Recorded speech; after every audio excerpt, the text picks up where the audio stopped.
Friend था ना, मेरा एक फ्रेंड था, तो जब मैं अपनी 4 अटेम्प्ट दे रहा था अपनी लाइब्रेरी में घर पे, तो वो कोटा में स्टडी करता था, तब उसके ना उसका सेकंड अटेम्प्ट था ये और मेरा 4th अटेम्प्ट था। मेरे 470 के और 500 नंबर ऐसे आते थे मॉक टेस्ट के अंदर, और उसने 250 300 250 300 250 300 नंबर आते थे।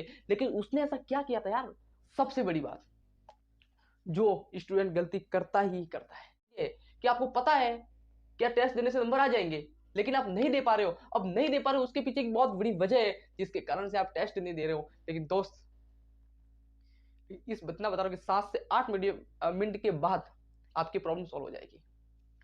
देखो मुझे एक चीज समझाओ, एक चीज मैं आपसे पूछता हूं, यदि एक सवाल मैं आपसे पूछता हूं उसका आंसर आप दे देना। यदि आपने टेस्ट नहीं दिया तो क्या होगा, और यदि आपने टेस्ट दिया तो क्या होगा।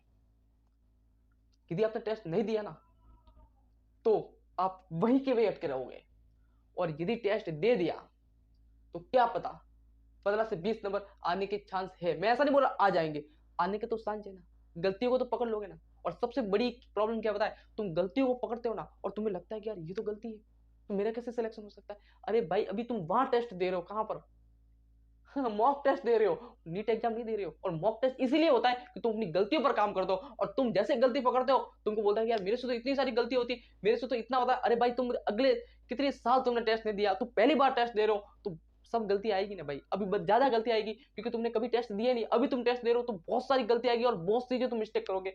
अभी से बात करते हैं। अब ये तो हो गया कि टेस्ट देना क्यों चाहिए, क्योंकि आपकी गलती पर काम आता है, और जब गलती को पता चलता है ना, तभी तो सुधार कर पाते हैं। बगैर सुधार के गलतियों पर कैसे पता चलेगा। मान लो आप किससे नाराज हो, आप किससे नाराज हो और आप उसको नहीं बता रहे हो कि मैं इस वजह से नाराज हूं, तो वो अगला बंदा कैसे सुधार कर पाएगा। तो बात वो की वो है, यदि आपको नीट एग्जाम के अंदर इसका अच्छा स्कोर करना है, तो आपको पहले गलतियों तो पता होना चाहिए कि मेरे से क्या क्या मिस्टेक्स होती है। क्या पता आपके अच्छे नंबर भी आते हैं, आपने तैयारी तो ढंग से की है, आपके नंबर अच्छे आ रहे हैं, लेकिन आपको ये नहीं पता ना कि मैं सिली मिस्टेक से नंबर कम हो रहे हैं, या फिर मेरे को कुछ मैंने चैप्टर पढ़े नहीं इस वजह से नंबर कम हो रहे हैं, ये तो पता होना चाहिए ना। तो इसीलिए आपको टेस्ट देना इंपॉर्टेंट है। लेकिन अब अभी बात करते हैं, टेस्ट देते तो है लेकिन पढ़ा भी है, लेकिन उसमें नंबर क्यों कम आते हैं। देखो मुझे नहीं पता कि आपके नंबर क्यों कम आते हैं, लेकिन इतना बता सकता हूँ कि मेजोरिटी ऑफ स्टूडेंट की ये गलतियां करते हैं जिस वजह से उसके नंबर कम आ जाते हैं। पहली बात, मान लो किसी भी चैप्टर में, कोई भी चैप्टर है, किसी भी कोचिंग इंस्टीट्यूट आप पीडब्ल्यू से पढ़ रहे हो, कहीं से भी पढ़ रहे हो, अन अकेडमी वट एवर है ना, कभी किसी भी इंस्टीट्यूट से आप पढ़ते हो या फिर सेल्फ स्टडी करते हो, तो आप 10 चैप्टर, कई मान लो एक टेस्ट है इसमें 10 चैप्टर आ रहे हैं, उसमें से आपने 7 से 5 चैप्टर आपने पढ़े, तो उसमें तो स्ट्रॉन्ग पॉसिबिलिटी क्या है, आपके नंबर कम ही आएंगे। क्यों, क्योंकि आपने 5 चैप्टर नहीं पढ़े। तो इसीलिए पैनिक नहीं होना है, फालतू की टेंशन नहीं करनी है कि मेरे नंबर कम क्यों आए। अरे भाई ये भी तो देखो कि आपको वो चैप्टर आपने तो पढ़े भी नहीं है, तो फिर नंबर कैसे आएंगे। तो इस छोटी छोटी बातें हैं जिससे आपको पैनिक नहीं होगा। सबसे बड़ी बात, आपने ढंग से चैप्टर को नहीं पढ़ा है, आपने उस चैप्टर को ढंग से नहीं पढ़ा है। जब तक ढंग से पेपर नहीं पढ़ो तब तक टेस्ट मत दो। तो फिर तब तक क्या करें, जब तक प्रैक्टिस करो, जितनी प्रैक्टिस करनी चाहिए उतनी प्रैक्टिस करो, क्योंकि जब तक आप प्रैक्टिस नहीं करोगे, जब से आप ढंग की प्रैक्टिस नहीं करोगे, जब तक टेस्ट में मत जाओ। सीधी सी बात है, यही सबसे बड़ी होती है जो तुम टेस्ट देने से घबराते हो, और इसी कारण से तुम्हारे टेस्ट के अंदर नंबर कम आते हैं। क्यों, क्योंकि आप ढंग से प्रैक्टिस नहीं करते हो, ढंग से पीवाईक्यू नहीं करते हो, ढंग से हर चीज नहीं करते हो, इस वजह से टेस्ट के अंदर कम नंबर आते हैं। फिर बोलते हो टेस्ट के अंदर नंबर कम आते हैं। तो यही छोटी छोटी प्रॉब्लम्स है। तीसरी सबसे बड़ी बात करते हैं, ये जो सिली मिस्टेक्स होती है ना उसको सुधारो।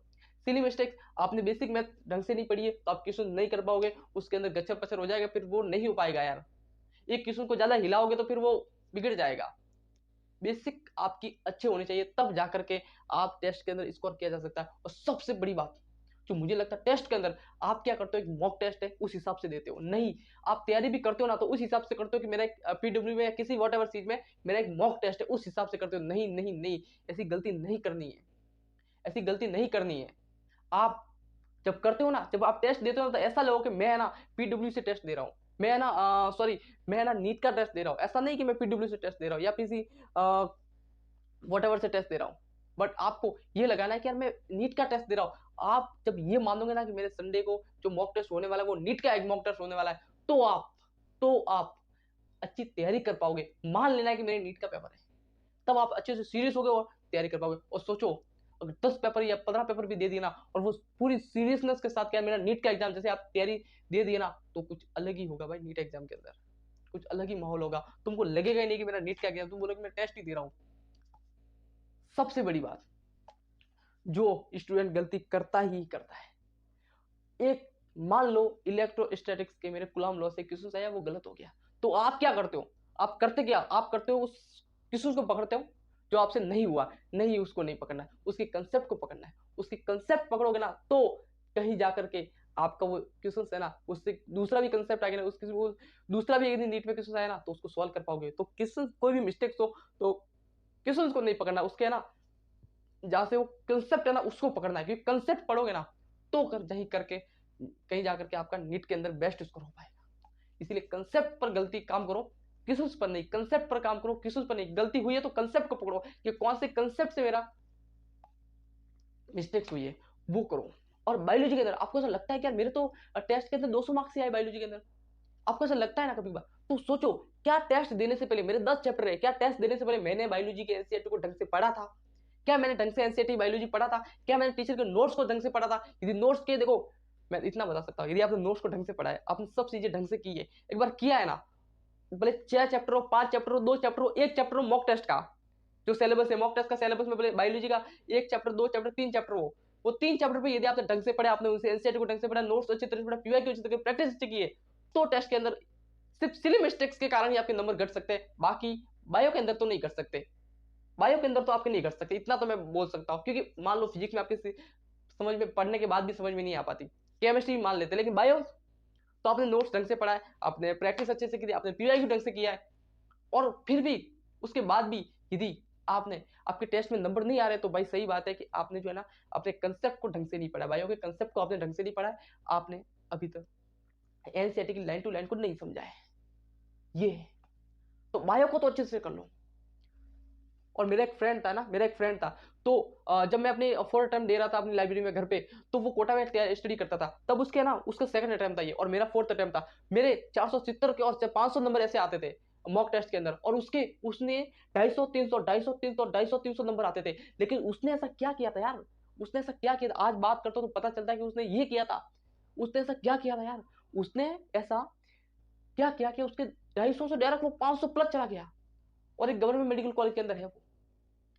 यार मैंने बात की ना तो वो बोलता कि नहीं भाई नहीं, मुझे मेरे भी नंबर नहीं आ रहे थे, मेरे भी नंबर नहीं आ रहे थे, मेरे भी टेस्ट में नंबर नहीं आ रहे थे, लेकिन मेरे टीचर ने मेरे को बोला था कि ये जो पेपर हम बनाते हैं ना वो बहुत हार्ड होता है, बहुत बहुत बहुत हार्ड होता है कंपेयर टू नीट के लेवल से।